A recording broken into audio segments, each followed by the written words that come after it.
What are your, once, just one? He went to Iraq 3 times. Oh, wow. Yeah. What unit was he in? I don't know.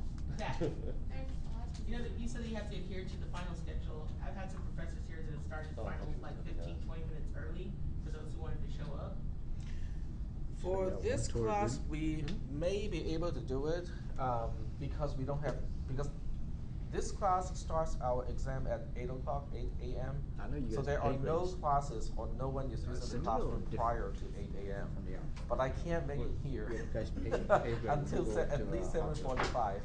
Oh, yeah, they pay us more for And like also hazard because pay of and the stuff like schedule that. being published ahead of time. That's really it. We get the same pay and then they just add a few things on just because we're in a hazardous zone. It's called hazardous duty pay. So they might feel that it is not fair that, we kind of make the time more Pretty flexible. much similar. So that's That's why you put it up What's on that? Moodle, though. Pretty much Just like similar if to you don't each, show up, so you can put it up department. there. Yeah, Whoever shows it's up, similar there's except only so much like time to check before they get to class. they'll add per So you diem can't and they'll really- add hazardous pay, which I isn't think- that well, much, okay, but how about this way, you should come up, you should come arrive earlier, but I cannot really start until. You get a week off after you got out of there. But I can distribute the paper. What's that? Do you get a week off after you get but I out can't of the really get hospital? the exam as soon as we got back, they gave us 4 days off. I know, 4 days, but Better than nothing. yeah, better than nothing. And I mean, it's pretty lax when you get back too. They don't make you really do anything. So I got to say, you go, Throw take an 5 indent days in off. Sorry? Any yeah. indentation? I'm thinking about. Oh, but it's well worth it. Oh god. But there'll be pre and post, conditions. There'll be exactly one question on pre and post conditions. The focus is going to be on the later material, which is the subroutines, passive by value, passive by reference, returning values, local variables. So those will be the main focus of the final exam. But the algorithm involved will still have conditional statements, loops, and also arrays. So you still have to understand those concepts, but the focus will not be on those concepts anymore, but more on the later concepts. Now that I finally got invitation, Is there anything on topic 7? Topic 7? You gave me a 5 days. It'll be I wanna mostly go on all topic day, 7, but I right? didn't have Is to there wait. a topic 8? So I Yeah, buy topic my 8. for beer. There is a topic 8, in Moodle, Yeah, but you I brought me won't over be here. covering the topic 8. There won't be enough time, so I'm not even going to topic 8 in this class. It's okay, with the understanding of up to topic 7. You have what you really need to get into cisp 360. So I would much rather have you guys to understand more, have a better understanding of subroutines than to rush through that stuff and then get to structures of records. Because structures of records is really a convenience feature. It is not as core to programming as subroutines. So I would much rather spend more time on subroutines and make sure you guys really, really get the concept of subroutines instead of just moving on and make sure I cover everything. Okay. All right. So the first thing is there's a new homework assignment, which is not surprising, because I think it is important for you guys to get some hands-on homework before the final exam, especially on returning values. Okay, because that really is the last topic that we are talking about, and you really need to get a good understanding of all that stuff. The homework assignment is sub 3, and you can just search for that sub 3 here. And it starts with a program. Some of you probably can look at this program and recognize, what it is. I'm not going to say what it is, and when you trace it, you probably will recognize, and say, oh, okay, I know this one. Okay, so here's the homework assignment, sub 3. Well, the subroutine is called sub 1, but the homework is called sub 3. It has, when you look at the code, it is very simple, very clean, but when you trace it, you have to be careful, because we are combining all the stuff that we talked about in the previous lecture, where we have 2 invocations on the same line that returns values, and we also have the invocations on the same line as the return statement itself. Okay, but what you need to do is to focus on the mechanisms themselves. Okay, and not so much on we are having these kind of confusing concepts all on the same line. Well, when you get to that line, just think about what you do have to do on that line. Break that line up into the individual operations. We are talking about line 6 right now. So line 6 actually has 1, 2, 3, 4 things to do. Okay, and you have to kind of remember you cannot proceed to do like step 3 until step 1 and 2 are both done. Step 1 is to get the left-hand side of the addition done. Step 2, get the right-hand side of the addition done. Because until you have the right-hand side and the left-hand side of the addition done, you cannot do the addition. So step 3 is the addition itself, and then step 4, the very last thing to do is to execute the return part of the statement to specify the return value of this subroutine. Okay? Hmm? Step 1 is left or right? Since we read from left to right, I think you can just use that convention and go from the start with the left hand side, and then when it comes back, do the right hand side. When that comes back, do the addition, and then do the actual return. Okay, it really doesn't matter, does it? Hmm? It doesn't matter though, does it? The left-right order? Right, if you solve it right to left. In this case, no, because the compiler actually does the C standard does not specify in this case whether it has to be left or right or not. So in your trace, you can also do it in the opposite way. Evaluate the right-hand side first, and then the left-hand side. It's okay too. But you cannot. But in either case, you cannot perform the addition until you know the values that you're adding. And until you perform the addition, you don't know what value you're returning either.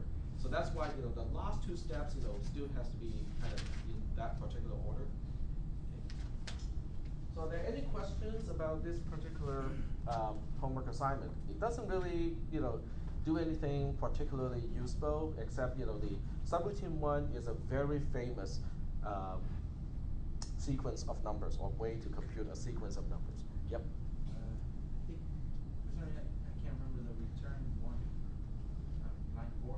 Yes. What is it? It returns a value of 1. Oh, this one? We talked about how to return a value in the previous class. I forgot. Oh, you can review it. Now line 11 is that sub 1 or Hmm? sub 13? What? Line 11. It's sub 1 and then 3 goes to n. Oh. Yeah, there's a space between the 1 and the 3. Is it prime numbers that it's doing? Nope, it's not a prime number thing. I'm not gonna say what famous sequence of number this is gonna do. When you do it, you don't have to know what it is. You just have to kind of follow the steps. That's basically what this is all about. Okay. Can we go over the homework then? This is the homework assignment. The one we turned in today. Oh, the one that's due today. Yes, absolutely. Yes. Thank you. Thank you for the reminder. We'll go ahead and take a look at the sub 2 is the current homework assignment, so we'll take a look at that. I have also finished grading exam 2. Some of you know that already. And have somebody has asked me questions about that already. But I have finished grading the second exam, and well, I think most people did pretty good with this second exam. Some people ran out of time, so they didn't quite get enough time to answer the fourth question. But many people actually got full score, or very close to full score for the entire exam. So that was good. All right, so let's take a look at the the homework assignment that was due like a few minutes ago. And this is it. This is the current homework assignment, or the one that is due a few minutes ago. So the first thing I would do is just to kind of go over the program first, go over the features that you need to understand. In sub 1, there is a mixture of passing by reference. There are 2 parameters passed by reference, and 1 parameter passed by value.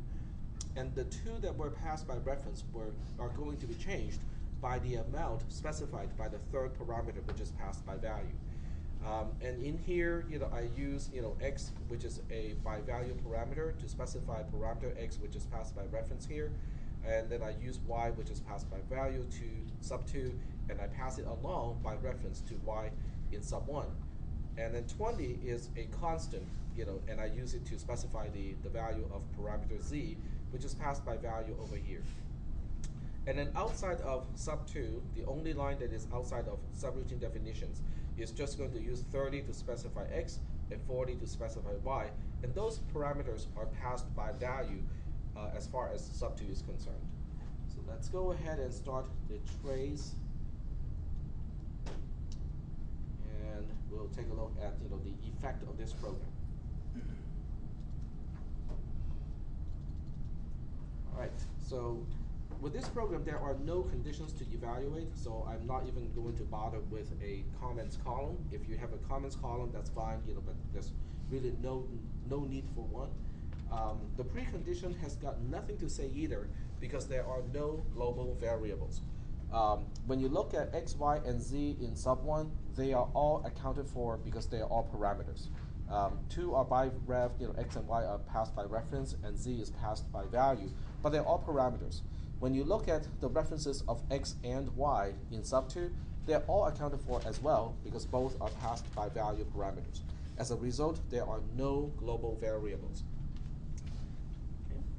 On row 3 of the trace, we start on line 13. It is the only line outside of the definition of subroutines. In this case, we are not returning values yet, with this particular homework assignment, and as a result, we can still use return line number instead of return info. So in this case, the return line number is post because that is line 13 is the last line of the entire program. But in addition to allocating the leftmost available column for the return line number, we also have two parameters x and y to allocate columns for. So column C, I would use it for x, and column D, I would use it for y. And by the way, the ordering of the columns for parameters is not important. If you flip these two, it's not a problem. X starts with a value of 30, and y starts with a value of 40. Now this is the main difference. I'm just gonna be kind of repetitive and mention this again. This is the only difference between a local variable and a passed by value parameter is who is going to specify the value, the initial value. With passed by value, the invocation, the invoke statement, in this case on line 13, is responsible to specify the values of x and y in this case.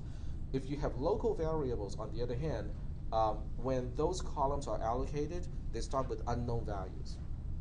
Okay, so that's basically the only difference between a local variable versus a passed by value parameter. Can you say that again?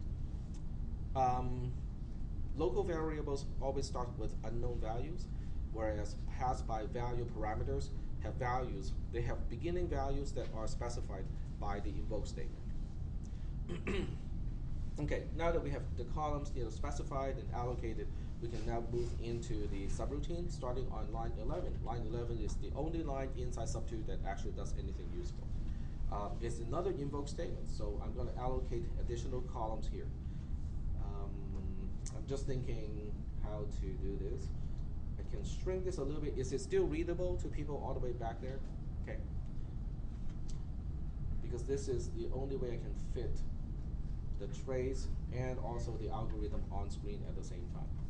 Okay, so I need to allocate 4 columns this time because I need one for return line number, and then I need one for x, I need one for y, and I need one for z. The one that I use for z is the easy one because z is passed by value. It has a value of 20. So it just starts with a value of 20. That's column H. The return line number is also kind of easy because the invocation is on line 11. So when we come back, we have to continue execution on line 12. The big question is, what do we use to specify parameter x, and what do we use to specify parameter y? And it looks kind of confusing because I'm using x to specify x, I'm using y to specify y. But you have to remember, on the left-hand side of the double-sided arrow is something that I know at this point, something that belongs to sub 2, not the subroutine that I'm invoking with this invoke statement. So the x on the left-hand side of the double-sided arrow on line 11 refers to x, which is a bi-val parameter, which is on the one on line 9. So that one, which column does it belong to? Column C. So that means the passed by reference parameter x that belongs to the subroutine that I'm invoking is going to be an alias of that. So AKA column C is how we specify column F here.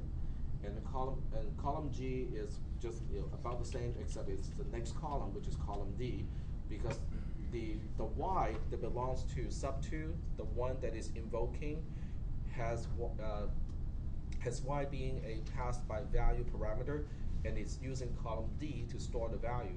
So when we pass that by reference to somebody else, we are just passing an alias of that column along to the next subroutine, in this case sub 1. Are we doing okay so far with how columns E, F, G, and H are set up? So it's pretty literal when it says pass by reference, that you're just giving a point where to find the. Right, you are basically the parameter, the passed by reference parameter, becomes an alias of the original, the original column, or the column that actually contains the value. Yep.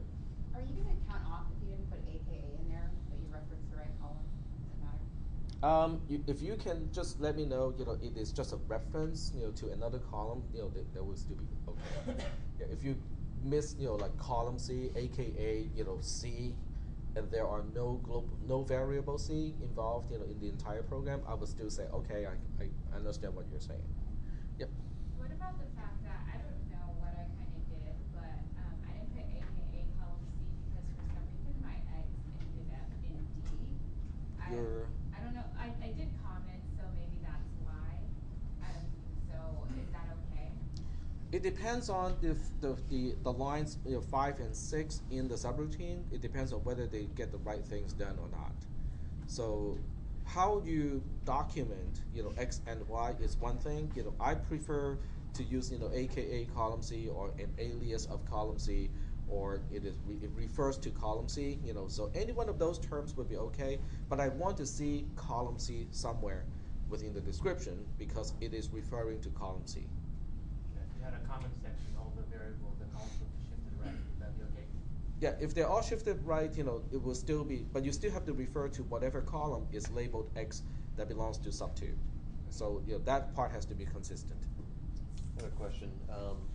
Isn't by value kind of redundant? Because couldn't you just set it to a local variable and then give an assignment statement to that variable right after? No, you cannot, because if you use a local variable Z and use an assignment statement, the assignment statement is inside sub 1 itself. Mm-hmm. There's no way for sub 2 to specify the start value of something that belongs to sub 1. So that's why, in this case, using a pass by value parameter is the only way to do it. The only way to specify how much are we moving from X to Y, or the other way around. We're basically subtracting Z from Y, and then we are adding that amount to X. So it's kind of like transferring money between two bank accounts. You specify how much. So how much money you're transferring is parameter Z, and which account you're transferring from is Y, and which account you're transferring to is X, as far as sub 1 is concerned. Okay. Yep. So putting the value is wrong. So on X, the value of X, on line 6, the value of X, instead of putting AKA column C, if putting 30, That would be wrong. It would be wrong. Because that's the whole point of passing by reference, is we are not passing a value along.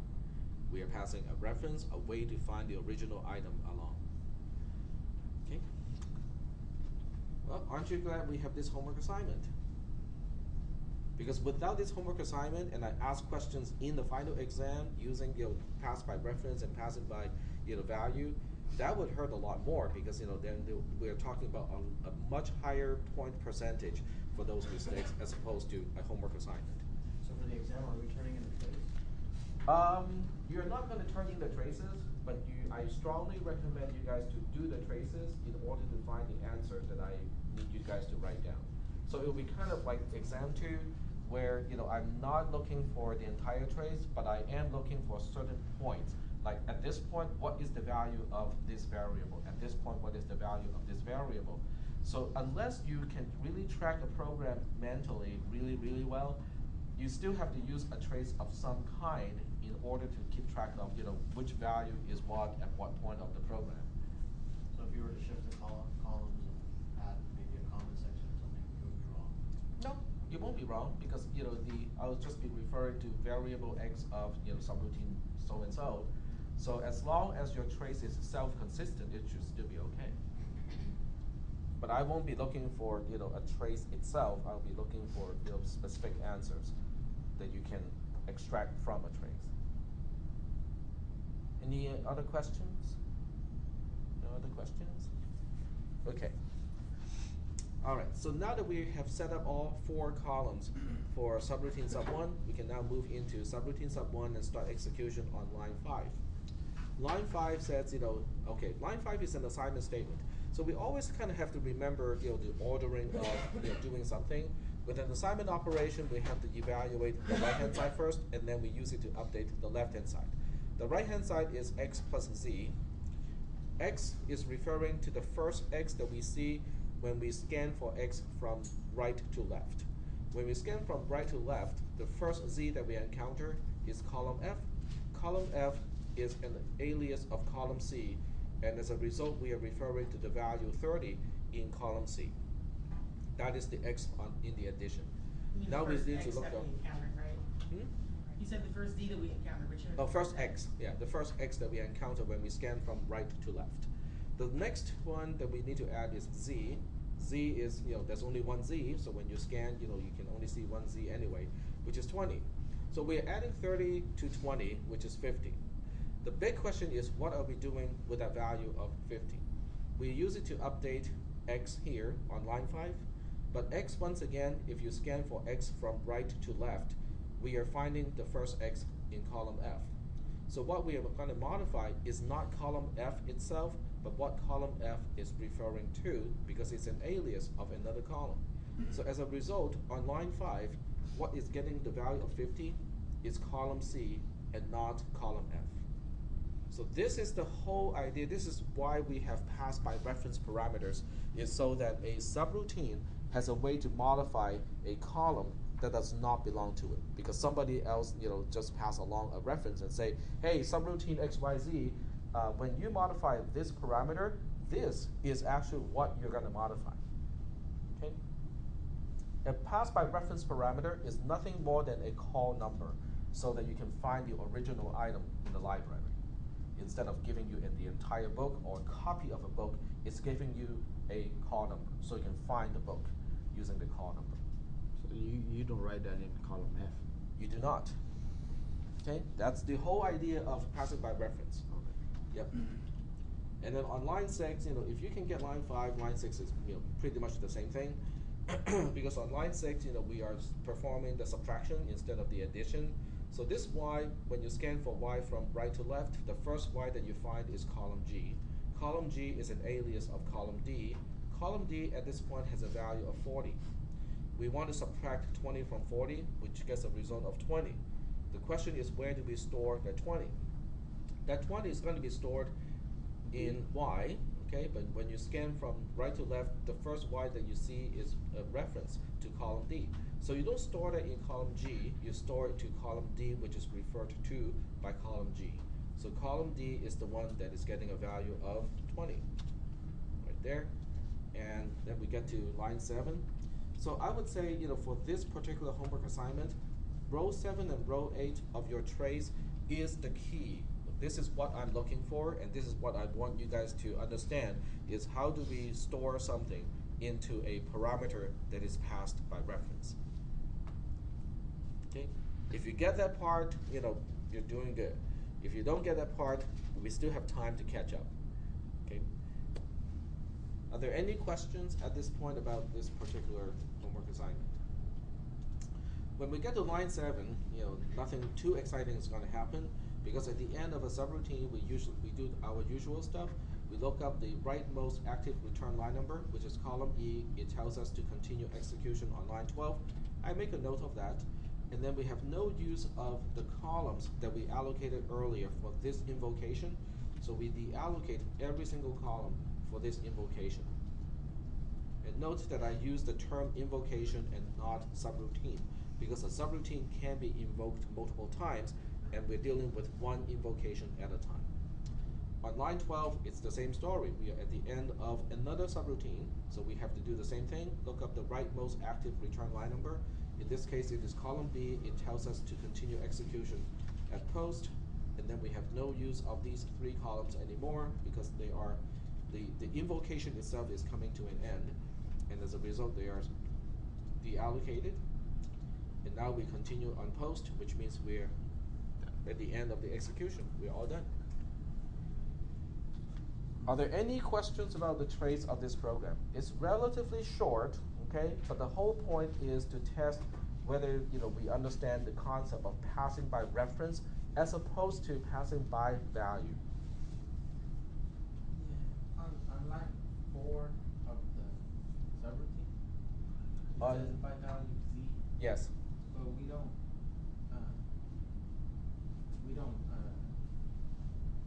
write anything for it like on the trace where we put AKA what column. Because it's passed by value. When you pass by value, you are actually passing the value along.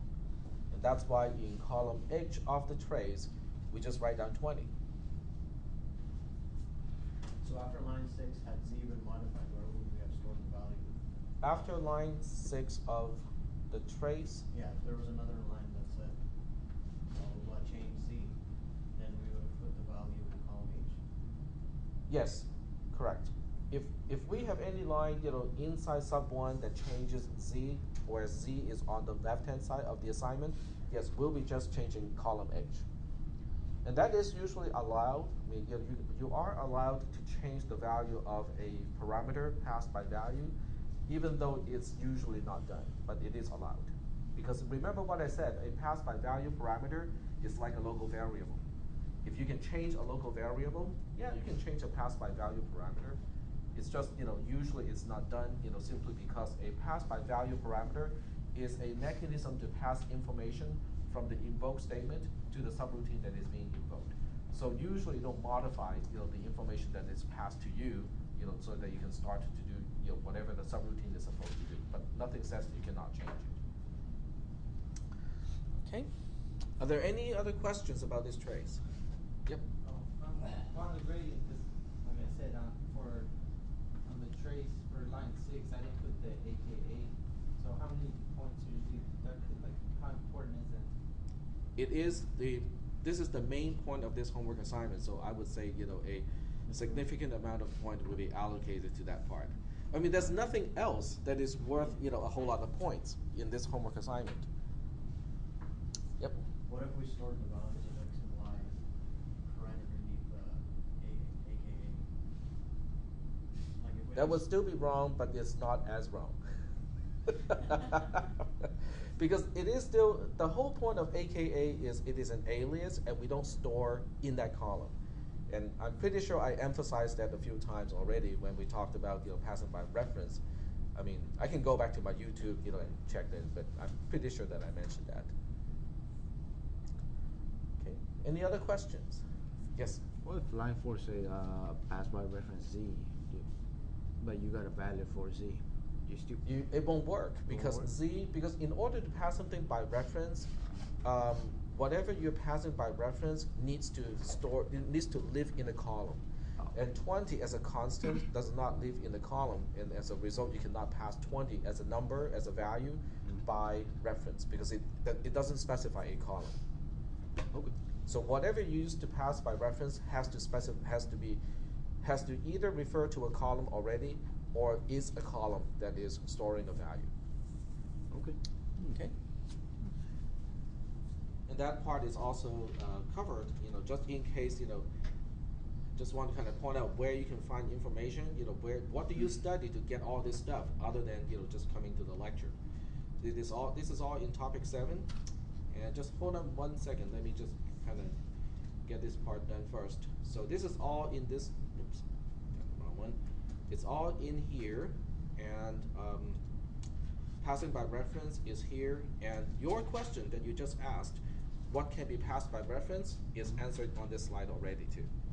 So it is kind of important to read the notes. I mean, I cannot overemphasize, how important it is to read the notes before the class, come to the class, take notes, and then when you go home, read the notes again, or read your own notes if you have your own notes. Yep.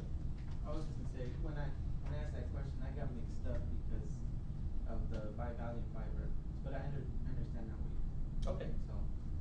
All right. I had a question. Yep.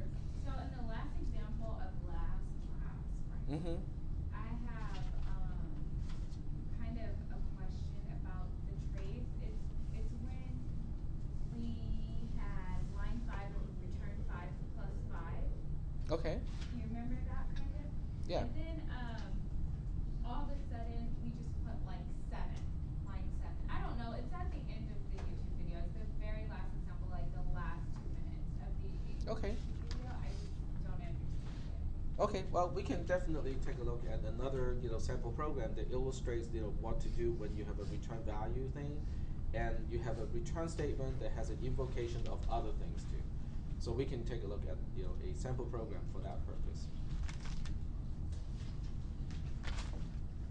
Okay, so I'll just go ahead and make a new sample program, just for the purpose of illustrating that. So we'll define sub, we'll define sub, 5 again, okay, which returns a value of 5. You know what? This time I'm going to change this a little bit. I'll call this subroutine bad. Because it is going to do something that is really, really bad. It's what we call a side effect, okay? It has a side effect, and it's because it uses global variables, okay? And this is one of those cases where, hey, I'm calling the same subroutine, and how come it's returning a different value this time? Okay, so what we'll do is, bless you, thank you. I'm allergic to something, over the past few days I've been doing this a lot when I go outside, but if I go home and stay inside, I'll be okay for the most part. So it's something, some kind of pollen, that I'm allergic to. Okay, so BAT is going to do this, okay? The first thing it does is to add 1 to x.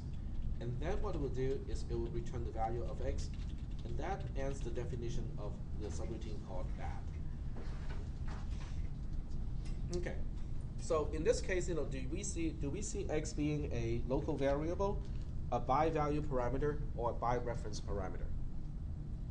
It is neither of those 3, right? So if it's none of those 3, that means x is not accounted for by any type of local definition. If it's not accounted for any local definition, it is a global variable. Okay? So we know that in this program we have at least one global variable x. So now we'll define another subroutine which I will call main. And what main is going to do is to return invoke bad plus invoke bad. Okay, so this program definitely is going to be helpful when you do your homework assignment. So outside of the definitions of the subroutine, I'm going to initialize x to a particular value. Let's say 2. Okay, it doesn't matter what it is. And then I'm going to say x gets the value of invoke main. All right. So I think this program can be very confusing. Given the number of lines that it has, it has a very high confusion density.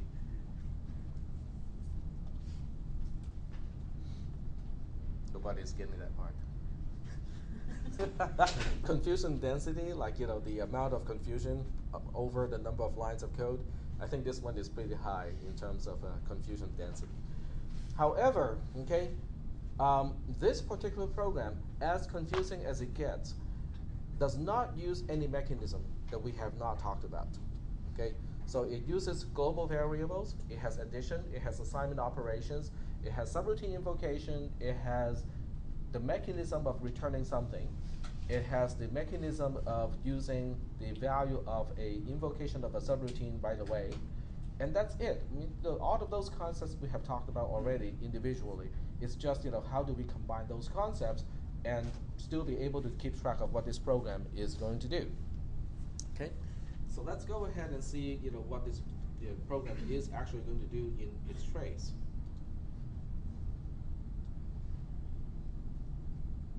All right.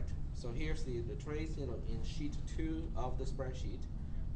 We don't need any comments because there are no conditions to evaluate. There are no conditional statements nor loops. So we can start with just line number here. We do have a global variable x, so we have to keep track of the value of global variable x.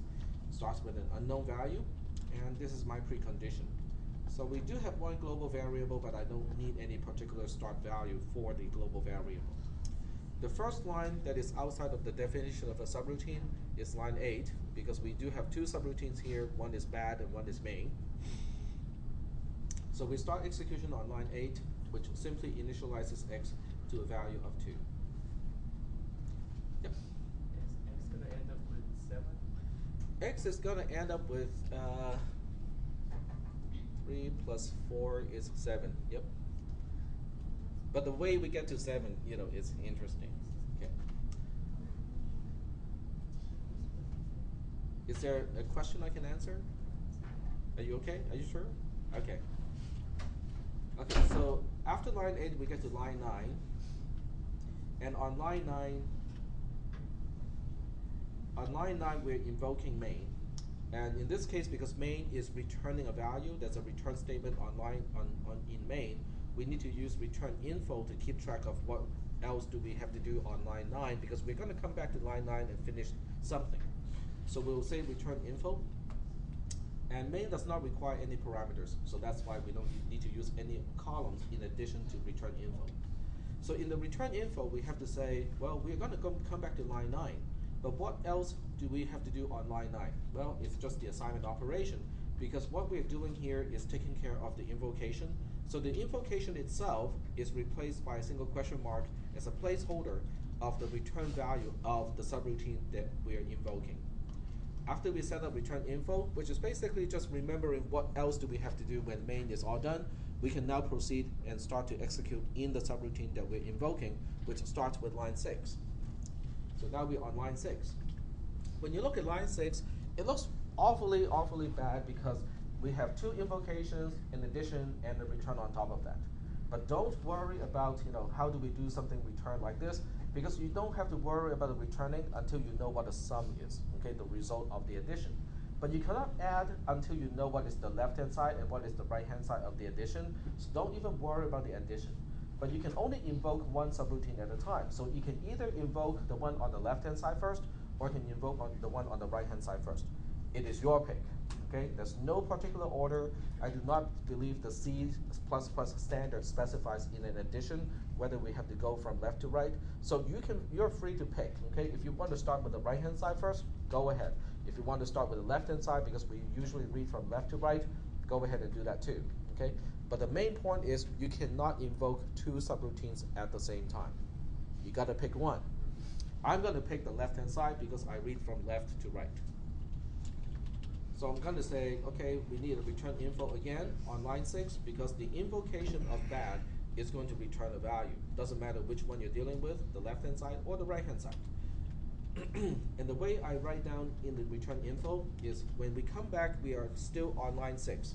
The return is not done yet. I'm taking care of the left-hand side of the addition first. So that is the one that has a question mark because by the time I come back from bad, the question mark should be replaced by an actual return value. But what is on the right-hand side? Well, since I'm not taking care of the right-hand side, I'm just going to say it's not done yet. Okay, I'm not doing a single thing about it at this point. Are there any questions about how I set up column D when I execute line 6 the first time? Because in this trace, there will be 3 times that we visit line 6. This is only the first time.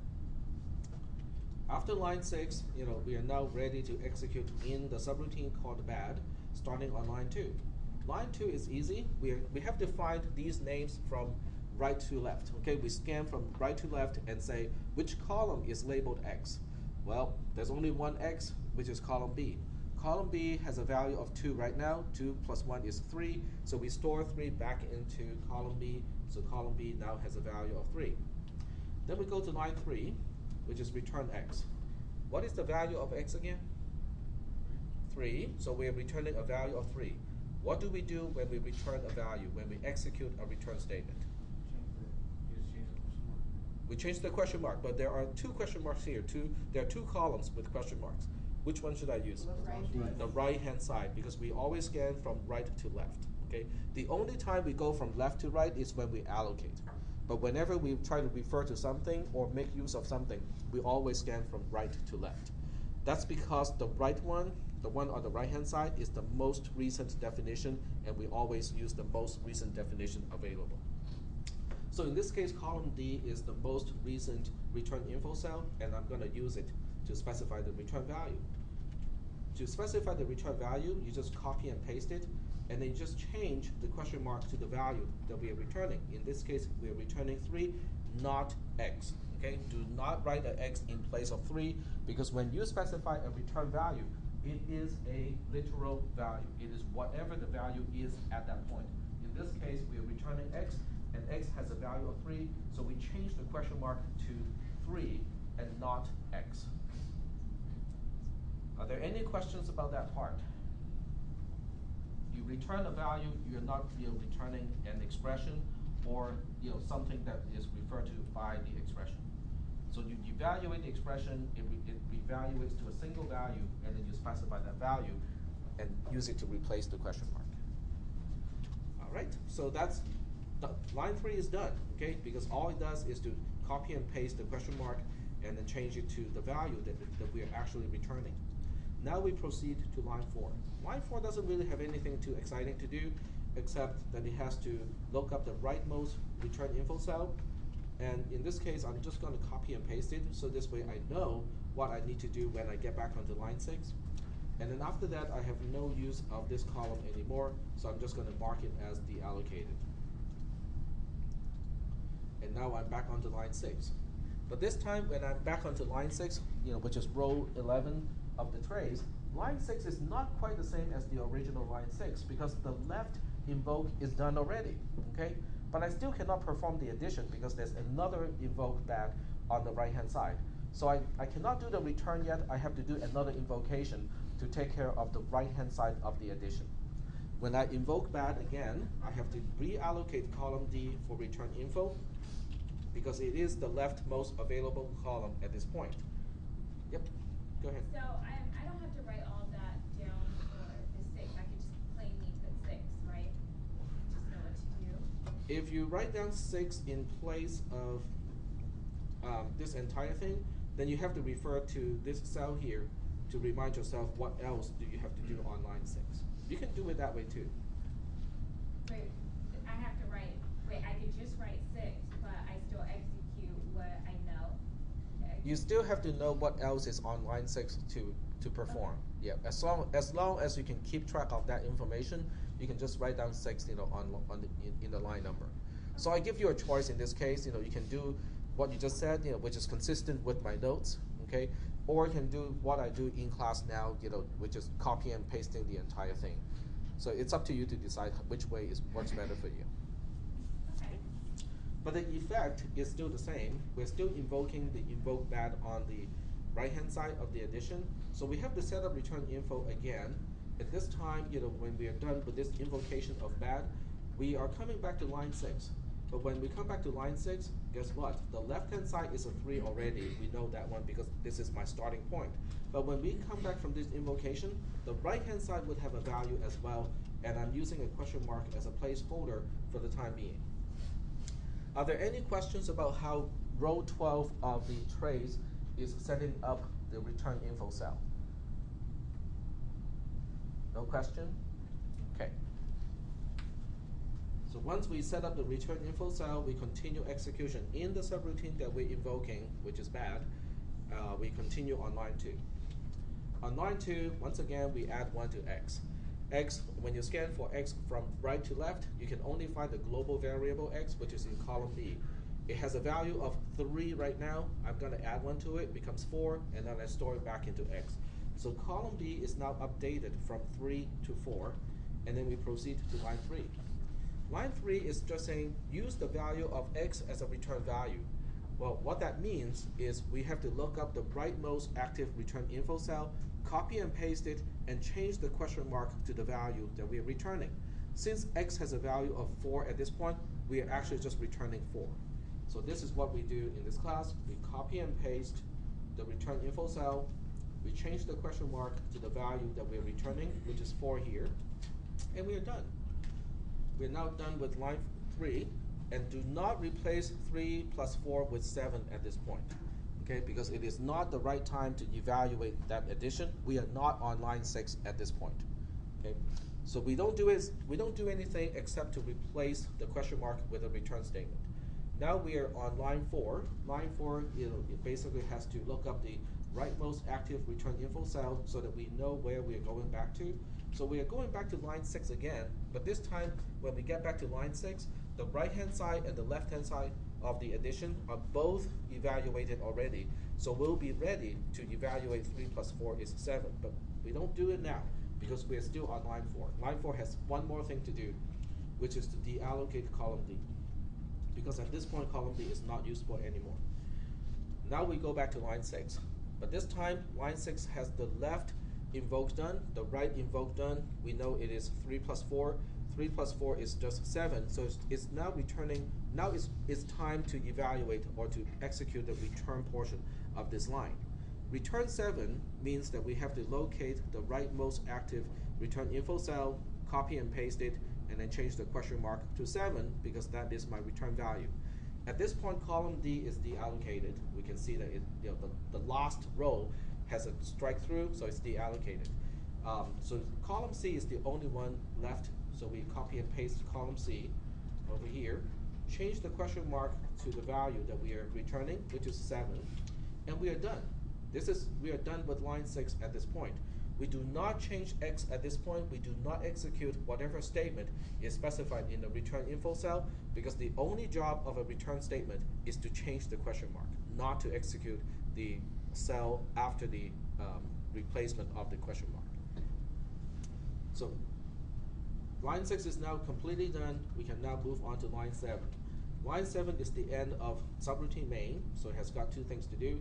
Look up the rightmost return info cell, copy and paste it to make a note of where we're going back to and what else do we have to do on that line.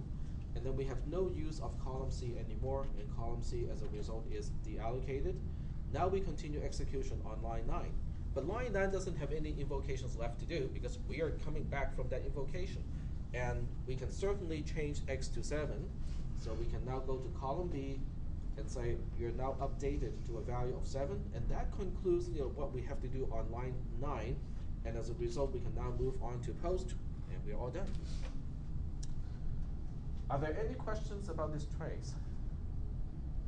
Are you guys seeing how this trace is related to your homework assignment?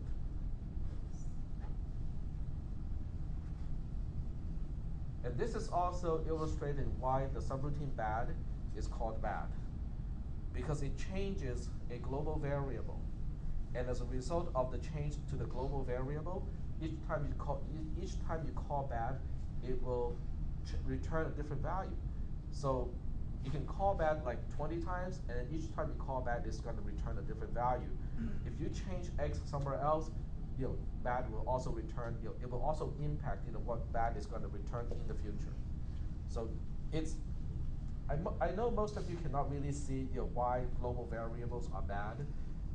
Until you have to deal with programs that are like 300 lines, 500 lines long at least, or projects that involve multiple people, you probably won't see the evil of using global variables.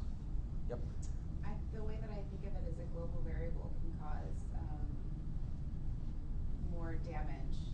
Like if there's a problem that goes wrong with updating the variable, then you can affect multiple things and cause issues. Exactly. It will affect multiple things, and it's not easy to spot who is getting affected by the global variable either. So that's why in real programming, people tend not to use global variables, or they try to avoid it as much as they can. Okay. Are there any questions about this trace? No questions about this trace? Okay. If there are no questions about this trace, we'll move ahead and talk about a combination of another concept that we have seen before, but this is a kind of new combination of those concepts. It's between arrays and passing by reference. Okay, so we'll go ahead and take a look at one particular subroutine like that, and this is going to be an interesting trace. I think it will use up the rest of today's lecture, and then on next Tuesday we'll do the final exam preview So there won't be any new concepts or new topics introduced after this point. And After our this one. homework is still due on Thursday, even though we won't be here, or no? That is a good question. Next Thursday. The homework is due on next Thursday, but we won't have any class on Thursday. So I can do one of two things. One, I can move the deadline of the homework to Tuesday, so I can talk about it on Tuesday along with a preview of the final exam. Or two, I can make a video, at home to talk about the solution of the new homework assignment. Hmm? I prefer to have it Tuesday also. Yeah. Move it to Tuesday? Okay, so we'll move the deadline to Tuesday. The program is not going to be that long, okay? So it's not like, the extra 2 days is going to matter all that much. But I think it is important to move it ahead so I can talk about it in class. Then you guys can ask questions. I think that part is more valuable than the extra 2 days that you get to do the homework assignment. Okay. Okay, so we'll move the deadline so that we can. Sorry? And said, now I have term papers due, so I was roaring for those 2 days. But I understand where you guys are coming from. Okay. Okay, so I'm gonna call this subroutine BS. Well, it's not the BS that you are thinking about. It is a different type of BS. Okay. We'll see why I call it BS. Okay. So it will pass by reference, a parameter called A. It will pass by value, two parameters. One is B and one is E, and it has a local variable called M. Pretty sure someone in this class is starting to say, hey, we know what this is now. But the way it is implemented is not the same as what we saw earlier, okay, or in previous classes. Okay, so what we'll do is we'll basically say M gets the floor of B plus E divided by 2, and I will not answer any questions about what is floor. At this point of time, I'm pretty sure that we should know what is floor. Okay, so if I say if A bracket M is less than, I'm missing one more parameter. I'm missing one more parameter here, which is K. Okay, it's by val K. There we go. So now we compare A bracket M with K. If A bracket M is less than K, then we do one thing. Else we will check whether A bracket M is greater than K. If so, we'll do something else. Else, there's one more thing to do, which is to return true. And if, and define sub. And that's, don't copy it just yet, because I'm missing something else here. I know what I'm missing. I'm missing another conditional statement here. So if B is less than or equal to E, then do this whole thing. So now we have another and if, and define sub. All right. Okay, over here, we're gonna return something. So we'll return something that looks kind of confusing, which is to invoke BS again, but this time I'm gonna use A to specify A. I will use, let's see, if K is greater than that, then we have to move B along, so that means that is M plus 1, specifies B. E is still E, and K is still K. Okay. And then the other one would be invoke BS. A still specifies A, B still specifies B, M minus 1 specifies E, and K specifies K. There we go. Does anyone want to do the indentation of this one? No. Well, this one is not too bad. Okay, we have define sub. There's only one subroutine, so it's easy to identify where is the end of the subroutine, which is the entire thing.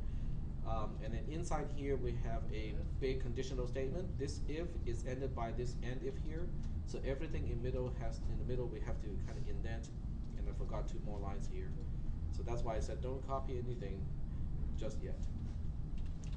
Okay, so we have else return false right here.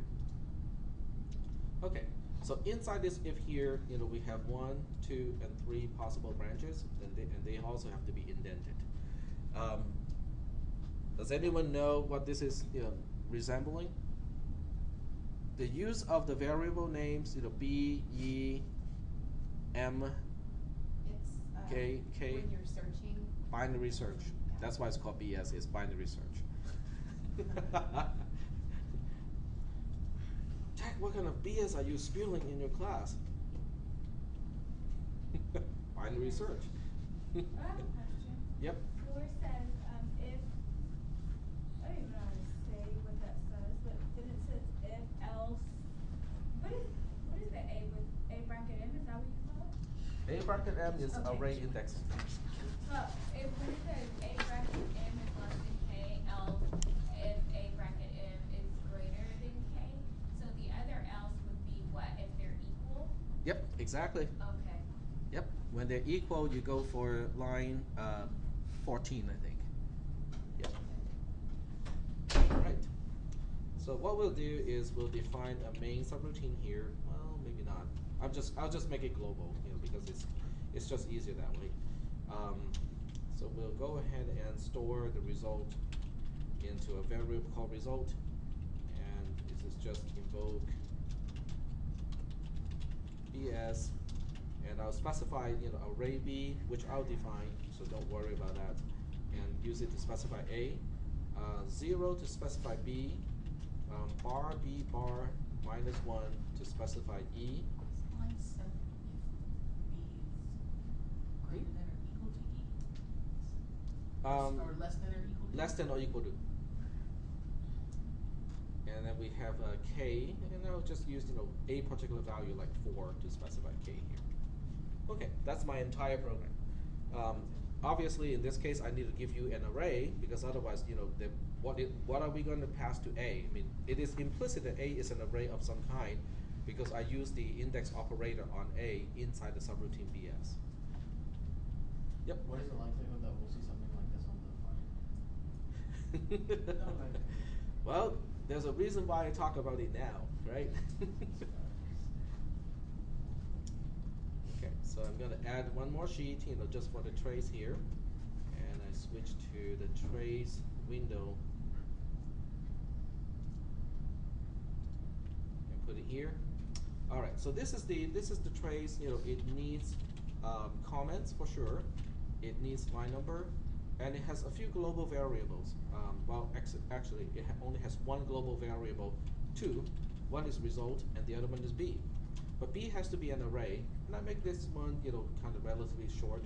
I can make, B bracket 0, and bracket 1, and then bracket 2. Okay, just 3 elements. Because the point is not, okay, and this one, let's say this is 1, this is 5, and this is 6. That's array B. It is a global variable, which turns out to be an array. And result is just, a Boolean. It starts with an unknown value. Here's my line number. This is my this is the precondition. And that's my, entire precondition of this algorithm. Okay. Are we still doing okay so far? Yep. I'm still working on the algorithm. Yeah. Oh, okay, you're still copying? Okay. Yeah. All right, you guys. Hey. We never went over what result means. Result is just going to store the return value because when you have a return value, you should use it for something. So I'm just using it to store into result. Okay. Can you go ahead and pop the numbers on that and make it a little easier, quicker for me to trace, do the algorithm?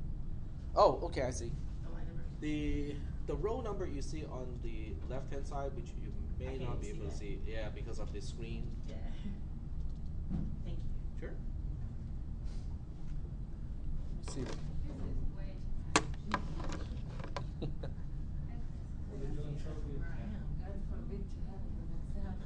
Well, yeah, if we couldn't have notes, we'd be screwed. Well, that's why the exam is open book, open notes, and you have to bring your own big pile of graph paper with you. That's one ugly algorithm. In a way, it's ugly, but in a way, it is also elegant. And I don't like the screen when it's off, so I'm going to use my precision alignment tool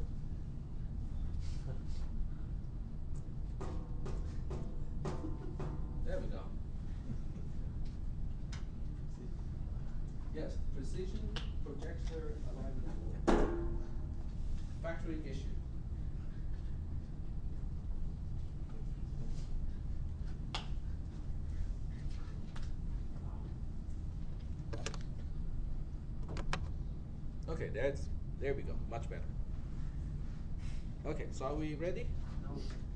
Well, it's recorded. I mean, your focus is actually on the concept and not so much on the detail.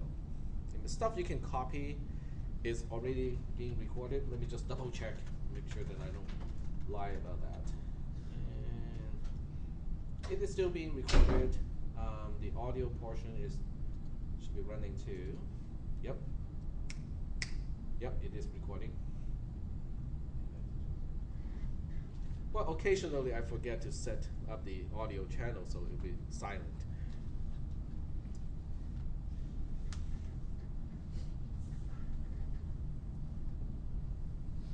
All right. Well, as you're copying, you might want to kind of just think about what each line is really doing. Okay. We know that it's doing binary search. The question is, how does it get it done? So instead of changing the variables b, e, and m and k, we are using parameters, and each time we are just passing those parameters along in order to get just the same thing done as our previous implementation of binary search. Are we ready to go? Okay. So the way we are going to trace this is I'll do as much as I can, using only one trace window, but if I need to have additional ones, I'm going to start to use additional ones. All right, so the first line is easy. We are, starting with line 20. Line 20 is storing something into result. It's storing the return value of BS into result, or the invocation of BS into result. So we have to set up several things. So what I'll do is I'm gonna have to move things around a little bit, just so that we can see what we're doing. All right, so I'm gonna do this part here. Okay, so this way I'm exposing line 20, but I can also show you exactly how I set up the columns. The first thing I have to set up is return info, so that I know that when the subroutine BS is done, or when this invocation of BS is done, we're coming back onto line 20. What is left on line 20 to do is really easy. The only thing we have to do is to say, whatever BS returns as a return value, let's store that into result. That's all we're gonna do. So column G is all set up, as a result. Now we can move on to set up the additional columns. There's one column for A, one column for B, one column for E, and one column for K. The column for K is easy. We're just specifying a value of 4, which is the value that we are searching for in the array. E is B bar minus 1, and since B only has 3 elements, 3 minus 1 is 2, so that's E. It is passed by value, so it's easy. B is also passed by value. It is specified by a 0 here. So column I is really just a 0, and that's done.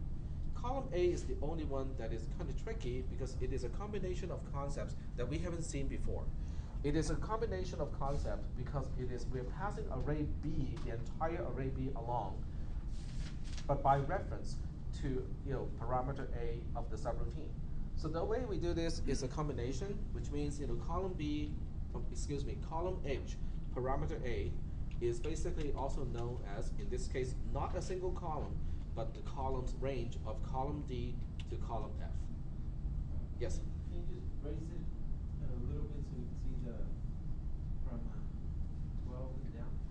No. We will do that. Okay, so right now we're just kind of focusing on the trace.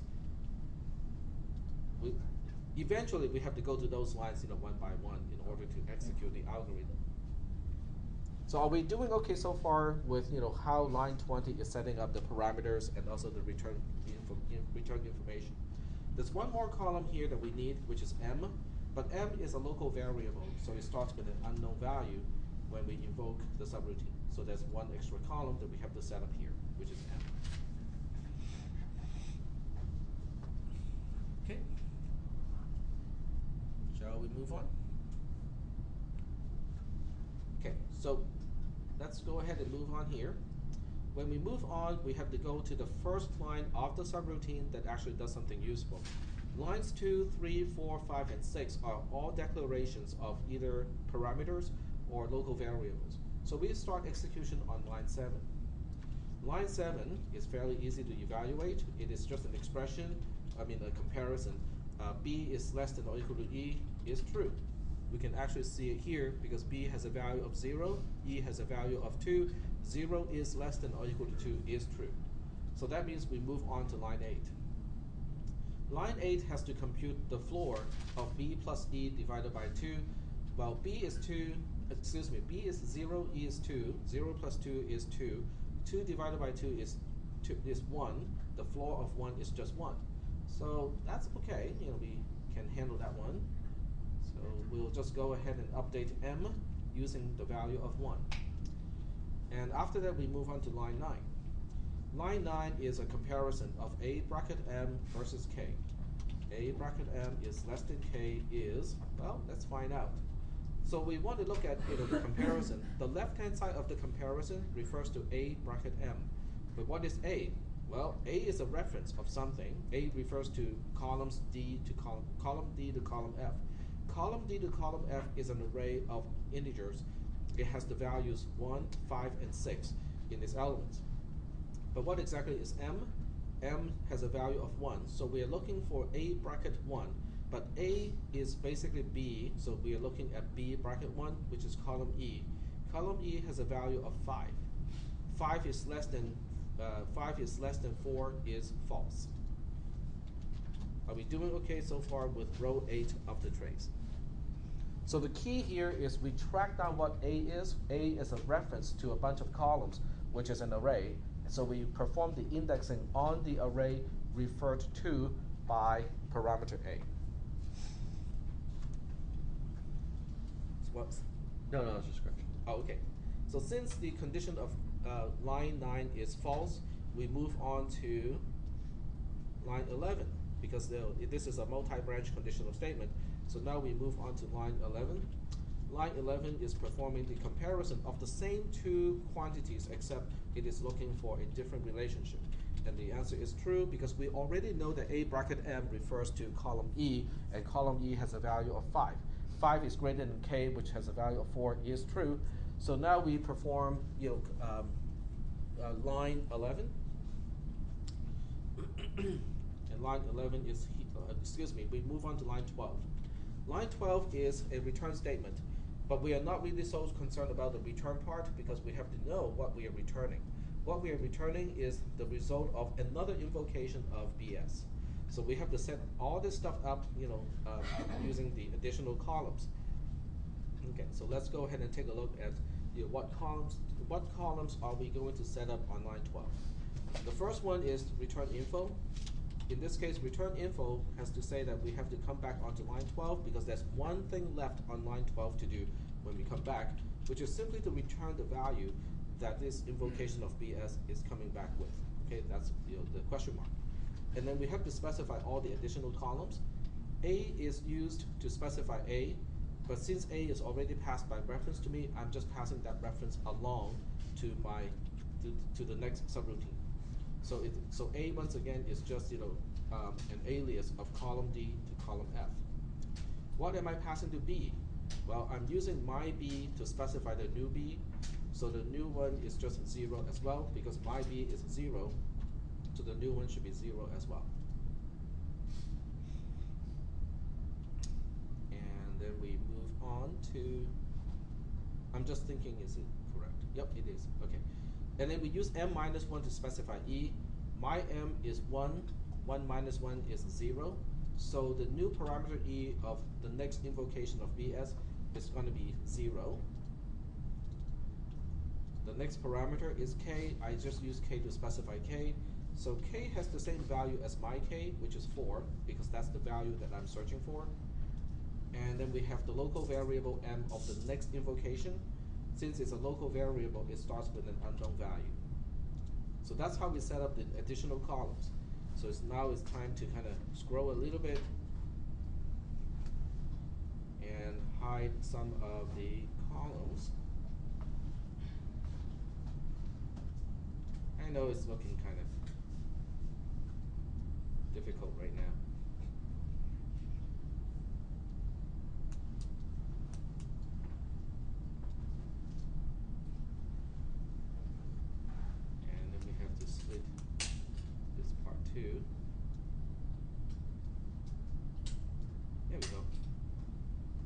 know there's a way to do it. Splitting the spreadsheet like 4 ways and scrolling, kind of using the various mechanisms. Okay, now that we are done with setting up the parameters on line 12, we can now get to the beginning part of the subroutine that we're invoking. We're invoking BS, and the starting point of BS is on line 7. So we go back to line 7 as the second invocation of the binary search algorithm subroutine. The first thing we do is we compare B is less than or equal to E. Is it true or is it false at this point? If you look at columns O and P, what is the result of this comparison? So, sorry? True. It's true. Yep. It is still true. And then because the condition is true, we move on to line 8, because that's the beginning part of the then branch of the outer conditional statement. So this time we compute M. B is 0, E is 0, 0 plus 0 is 0, 0 divided by 0, 0 divided by 2 is 0, the floor of 0 is also 0. That's a long way to say M just gets 0 in this case. And then we move on to line 9. Line 9 is comparing A bracket M, which is A bracket 0, to K. A is referring to B basically. A is referring to array B. So when we want to get to A bracket 0, we're going to columns D, E, and F and say, okay, what is the first element of this array?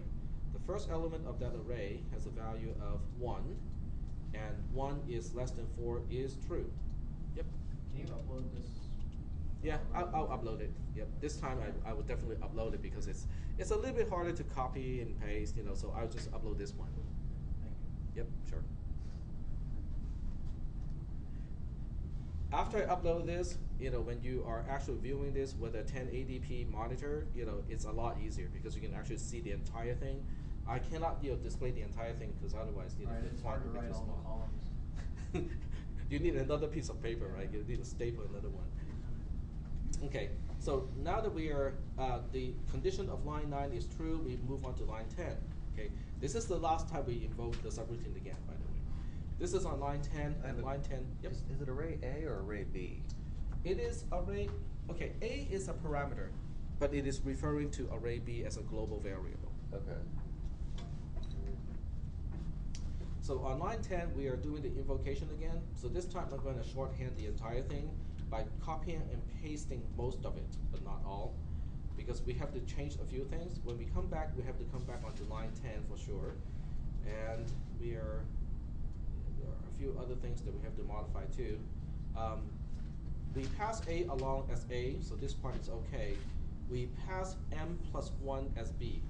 M in this case is 0, 0 plus 1 is 1. So B is going to be a 1 for the next invocation. We use E to specify E, and E is 0 to begin with, so this is correct. K is still K, so that's okay. M is a local variable, so we are not going to change it. It still has to start with a unknown value. So with the new invocation of the subroutine, this is how these columns will look like. And then we continue execution in the subroutine from the beginning, which is line 7. This one is easier because when you compare B is less than or equal to E, this time it is false because B has a value of 1 as a parameter and E has a value of 0 as a parameter. 1 is less than or equal to 0 is false. So when that is false, you have to kind of think about where do we go next. The entire then branch is this part here. So that means the else branch of the outer conditional statement is line 17, which simply returns a value of false. So let's see, I can do it like this. Okay, so we basically skip all the way to line 17 and return a value of false. So what is the mechanism of returning something? We look up the rightmost active return info cell, copy and paste it, and then change the question mark to the value that we're returning. What value am I returning this time? False. False, okay? So column S in this case is the rightmost column that is active, the rightmost return info column. So I just copy and paste it and change the question mark to false. I'm just going to use F to represent it just so that we can save some space. And then after this, we are done with the conditional statement. We move on to line 19. Line 19 has got a few things to do. One is to make a note and say that we are going back to line 10. So I'm going to make a note of that. Then the second thing it has to do is to get rid of all the columns that we allocated for this invocation of BS. So I'm going to get rid of all of these columns by striking through the header of all of these columns. And now I can continue execution on line 10.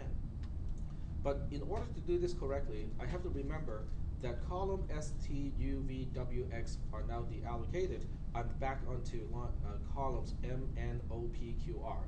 So when I get to line 10, okay, and let me scroll to line 10 here.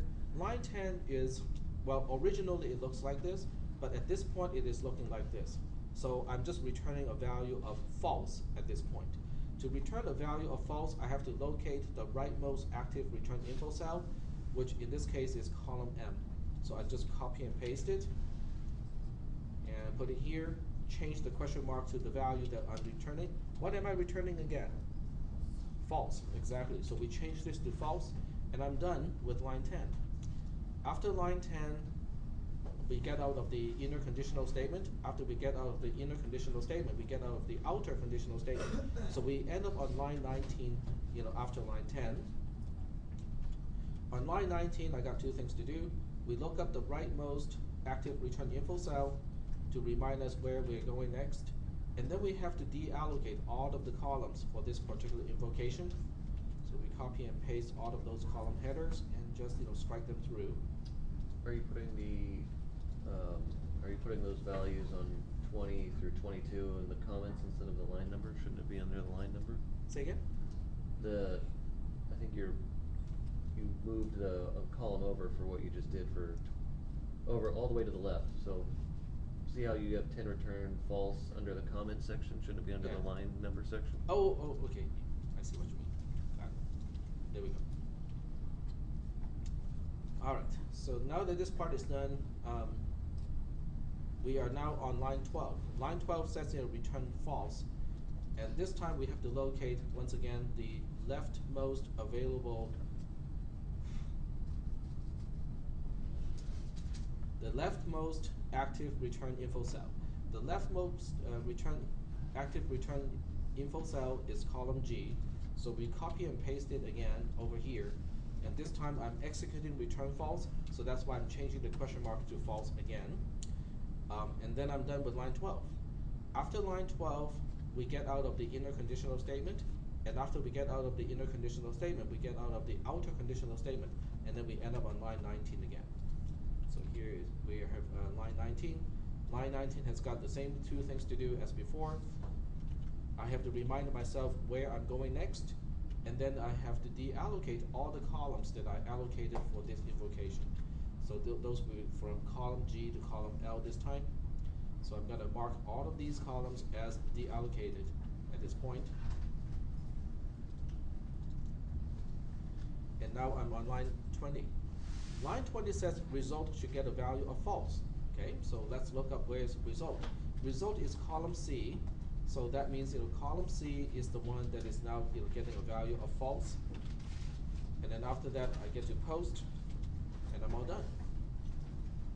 So the result of this trace is basically to do a binary search, but using recursive subroutines, and it comes back with a result of false, which means I cannot find the value in the array that is allocated to me. So as an exercise, for those of you who want to get some extra exercise, just to make sure you get this stuff, change K. Change this K here to 1, and then see what happens. Okay.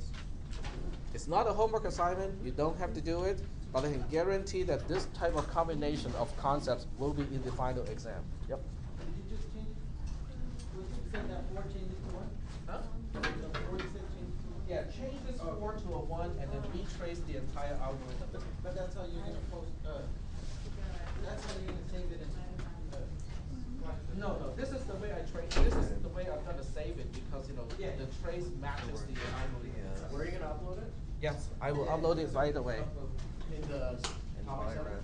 I'm going to upload it to topic 7. So at the bottom part of topic 7, you will find this file. Okay, go ahead. Questions? Yeah, are you you gonna teach the 360 course next semester? Yep. Are you gonna teach it around the same time? Because We I have to saw look there's at the a lot of schedule. questions there. There's a lot of on the schedule. There's a lot of like undetermined. The TBD means it is a hybrid class, so the TBD portion is done online. Oh. Yep. So the way I'm gonna do it is I will put the lecture.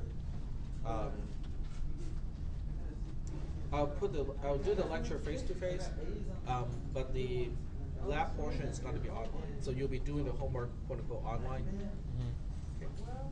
Oh, but the lecture's gonna be around the same time. Like you'll have a 9 a.m. course.